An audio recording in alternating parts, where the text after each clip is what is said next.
Good morning, students. We learn about life process, respiration. Yesterday we learned the structure of lungs and how to respirate. Here, the warning: smoking causes swelling in the respiration tract. It also simultaneous secretion of more mucus that eventually narrow the passage.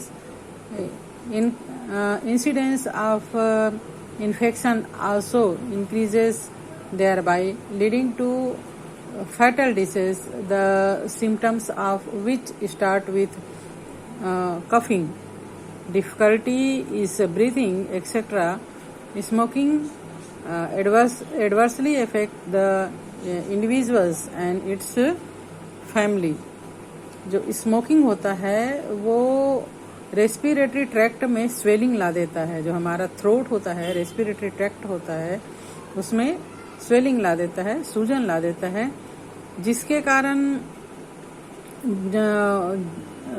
इसमें mucus का formation ज़्यादा होने लगता है और इसका जो path होता है वो नैरो हो जाता है. पैसेज जो है उसका नैरो हो जाता है और जो इन्फेक्शन है वो जल्दी डेवलप होता है. इसमें बहुत जल्दी इन्फेक्शन हो जाता है, thereby leading to fatal disease, the symptoms of which start with coughing.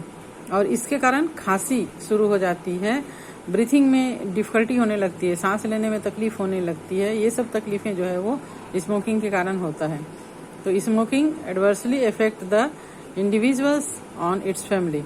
ना स्मोकिंग ना केवल उस इंडिविजुअल्स पे इफेक्ट डालता है बल्कि उसके पूरे फैमिली पर भी इसका असर, बैड इफेक्ट जो है वो होता है. We studied some activities today. Activity 5: hold a small pieces of paper near your nose and observe it as you breathe in और ब्रीथ आउट. एक पतला सा पेपर जो है वो अपने नाक के पास रखो और ब्रीथ जब करोगे तो इसको ऑब्जर्व करो कि क्या होता है. The paper sticks to your nose when you breathe in while moves away from nose as you breathe out. हम देखेंगे कि ये पेपर जब हम ब्रीथ करते हैं तो हमारे नाक के पास आ जाता है, सट जाता है, और जब हम सांस छोड़ते हैं तो ये पेपर जो है वो दूर चले जाता है. When you stop breathing the paper does not move. जब हम ब्रीथिंग स्टॉप कर देते हैं तो पेपर जो है मूव नहीं होता. Now try to swallow food. What do you observe? What do you think this happens?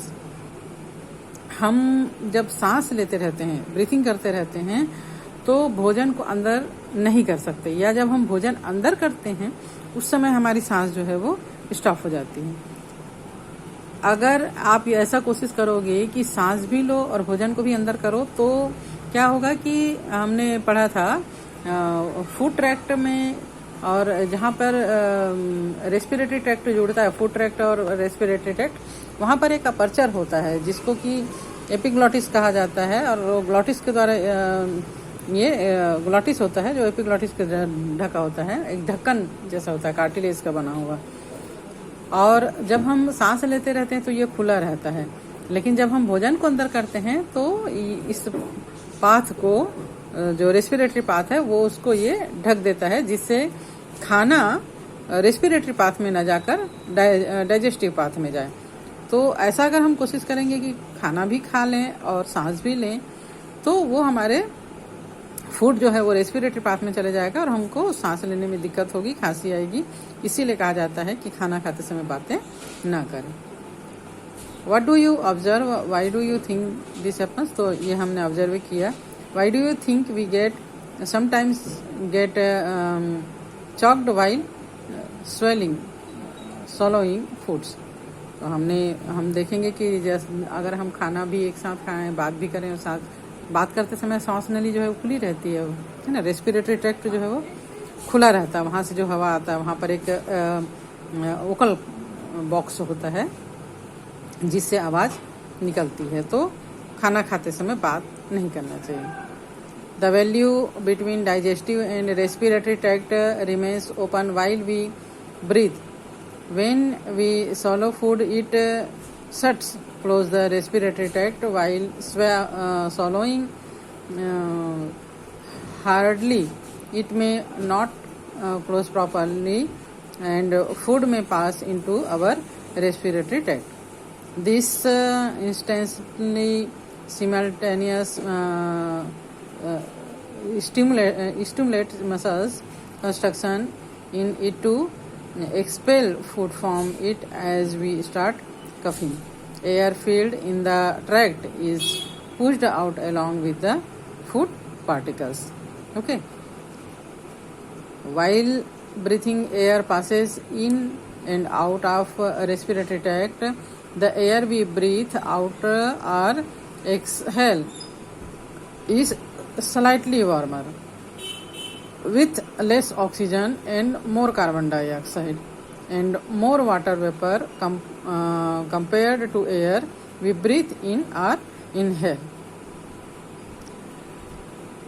जब हम ब्रीथिंग करते हैं, है ना, तो जो एयर पास होता, अंदर जो पास होता है और ये जो बाहर आता है, रेस्पिरेटरी ट्रैक्ट से बाहर आता है, तो ये जो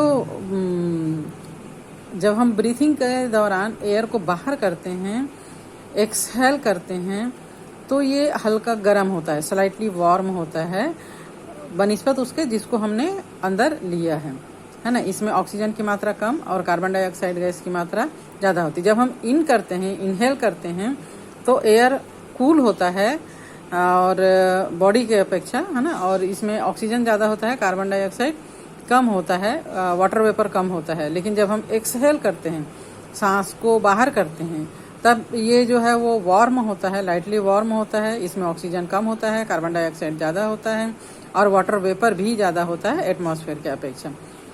तो let us do an activity to compare carbon dioxide level in the atmosphere air.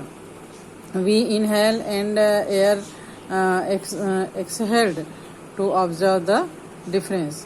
जब हम सांस को अंदर लेते हैं और बाहर निकालते हैं तो कार्बन डाइऑक्साइड की मात्रा में क्या फ़र्क होता है, इसके लिए हम एक एक्टिविटी करते हैं.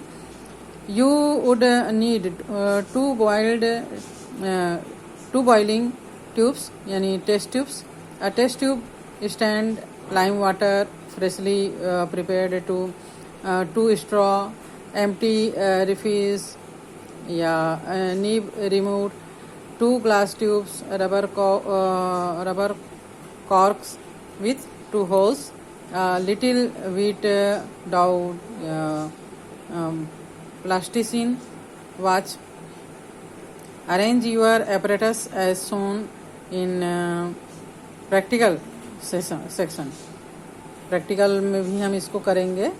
तो इसके लिए हमको जो एपरेटस चाहिए, टेस्ट ट्यूब चाहिए, स्ट्रॉ जो आप लोग जूस पीते हैं, या फिर पेन का रिफिल निकाल के जो पेन का बीच वाला भाग होता है वो, और कॉर्क होना इसको टाइटली बंद करने के लिए, और lime water fresh lime water जो हम तैयार किए होते हैं ये होना. यू में यूज़ शेयरिंग पिचकारी in place of sucking air out. Pour some volume of freshly prepared lime water in both boiling tubes and mark them as A and B respectively. Blow air into A through a straw while use a sharing a पिचकारी to pass air into B. यहाँ पर हमने 2 test tube लिया है और दोनों में lime water डाल दिया है और इसको ए और बी मार्क कर दिया है, और हम इसमें एक में, है ना, एयर ब्लो करेंगे. तो हम क्या, दूसरा को जो है वो ऐसी एटमॉस्फेयर में रख देंगे. तो हम क्या देखेंगे, lime water turns milky faster in which आप 2 boiling tubes. Why lime water जो है वो कुछ समय के बाद मिल्की हो जाता है, लेकिन किसका फास्ट होता है, जो एटमॉस्फेयर में रहता है उसमें भी कार्बन डाइऑक्साइड इसमें जा रहा है एटमॉस्फेयर से, तो ये जो है वो धीरे धीरे मिल्की होता है. लेकिन जिसमें हम एयर ब्लो करते हैं, सांसों से फूंक कर, स्ट्रॉ के द्वारा फूंक कर हम एयर ब्लो करते हैं, उसका लाइम वाटर जो है वो जल्दी मिल्की हो जाता है. Our observation that lime water turns milky faster when we blow air into it indicate that there is more carbon dioxide in exhaling air than in inhaling air और atmospheric air. तो ये show करता है कि हम जो exhale करते हैं, सांसों को बाहर करते हैं, उसमें कार्बन डाइऑक्साइड की मात्रा एटमॉस्फेयर से ज़्यादा रहता है। Where did this extra CO2 in exhaled air come from?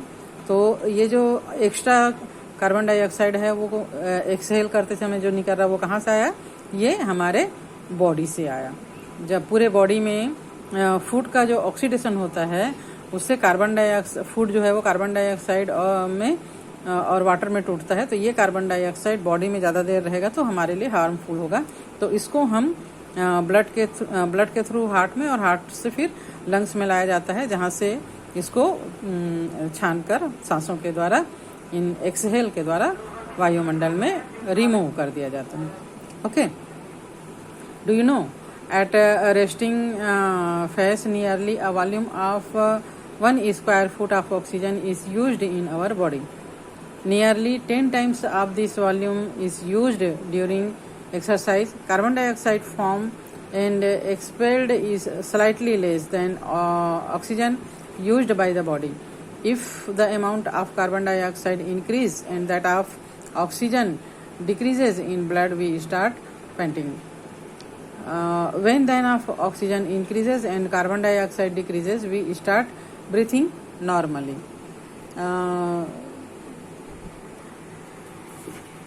विश्राम करते हुए, मतलब आराम करते हुए, किसी भी पर्सन के फेफड़ों में प्रति घंटा लगभग 1 घन फुट के बराबर ऑक्सीजन का यूज होता है। और जब हम कड़ी मेहनत करते हैं, भागते दौड़ते हैं, साइकिल चलाते हैं या और कोई काम करते हैं, तो इसकी मात्रा जो है वो 10 गुना बढ़ जाती है, 10 टाइम्स बढ़ जाता है। तब हमारे शरीर में जितनी ऑक्सीजन की खपत होती है उससे थोड़ी सी कम कार्बन डाइऑक्साइड बनती है और ये सांस से हमारे शरीर से बाहर निकाल दिया जाता है। हमारे ब्लड में कार्बन डाइऑक्साइड की मात्रा अगर ज़्यादा बढ़ जाती है और ऑक्सीजन की मात्रा घट जाती है तो हम थक जाते हैं और हमारी सांस फूलने लगती है, हम हांफने लग जाते हैं। और कार्बन डाइऑक्साइड कम होता है और ऑक्सीजन बढ़ जाता है, तब फिर से हमारे सांस की जो गति होती है वो नॉर्मल हो जाती है। तो आज हम इतना ही पढ़ेंगे, आगे का चैप्टर जो है वो, आगे का जो है वो नेक्स्ट डे पढ़ेंगे।